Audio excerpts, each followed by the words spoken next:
Hello বন্ধুরা, আজ আমি সকাল সকাল বেরিয়ে পড়েছিলাম কোথায়। আশা করি তোমরা থাম্বনেল দেখে বুঝতেই পেরেছো। আর আমি যখনই সকালবেলা বেরালাম তখন যে আমার সাথে এরকম একটা ঘটনা ঘটবে ভাবতেই পারিনি।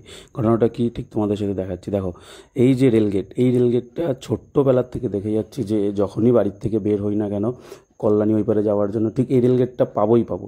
যার জন্য আমি রেলগেটটার নাম রেখে দিলাম ধর্মেকাটা।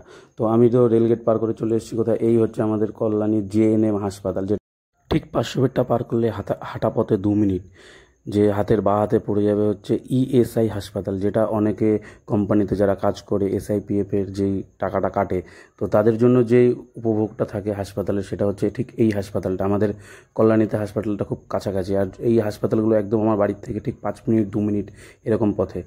তো আর আমার গলাটা তো খুবই খারাপ, তোমরা বুঝতেই পারছো। আমি বাড়িতে আসার পরে আমার খুব ঠান্ডা লেগেছে, গলাটাও ব্যথা, তো সেই কারণে ভয়েসটা একটু অন্যরকম লাগছে। আর আমার ভয়েস দিতেও আমার খুব সমস্যা হচ্ছে, গলাটা খুব ব্যথা করছে। যাই হোক, তোমাদের সাথে তো ভিডিও শেয়ার করতেই হবে। তো এই এত কথা বলতে বলতে হুট করে পৌঁছে গেলাম কোথায়, ঠিক স্টেডিয়ামের কাছে।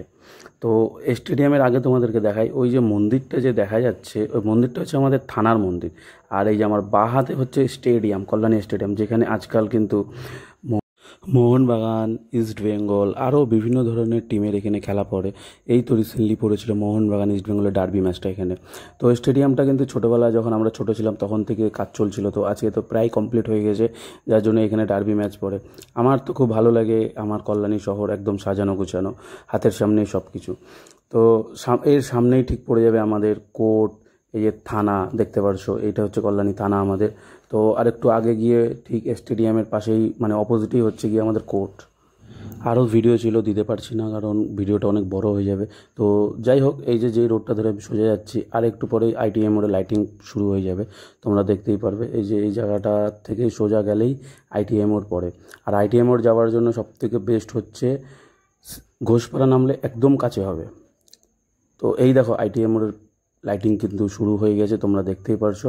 আমি আইটিএম মোড়ে ঢুকেই গেছি প্রায় বলতে গেলে। তো বন্ধুরা, এই দেখো আইটিএম মোড়ের প্যান্ডেল, ঠিক আছে, এখনও পুরো সম্পূর্ণভাবে কমপ্লিট হয়নি। তো এখানে অনেকেই ভিডিও করতে এসছে দেখলাম দিনের বেলা, আর আজকে যা রোদ ছিল, বিশাল রোদ ছিল, ঠিক আছে। তো খুব ভালোভাবে ভিডিও দিতে পারিনি রোদের জন্য, কারণ হয়তো রাতের বেলা আইটিএম মোড়ে আমার আসা হবে না, কারণ আমি তো 2 দিন পরে চলে যাবো আবার কোচবিহারে, যেখানে আমার চাকরি সূত্রে যেখানে থাকা হয়, তো সেখানে আমাকে চলে যেতে হবে। যার জন্য তো এই যতটা পারলাম ততটুকুই তোমাদের সাথে শেয়ার করলাম। এই হচ্ছে সেই আমাদের আইটিএম মোড়, যেখানে সব সময়ের জন্য এটাই বড় হয় প্যান্ডেলটা। তো আশা করি এই বড় হবে। তো আইটিএম মোড় থেকে বেরিয়ে চলে যাচ্ছিলাম, তো দেখলাম আচ্ছা এই পাশেও একটা লাইটিং করা হয়েছে। আইটিএম মোড়ের ঠিক বেরিয়েই ডান বা হাতের দিকে যে রোডটা চলে যায়, যেটা হচ্ছে সেন্ট্রাল পার্কের দিকে যায় অ্যাকচুয়ালি।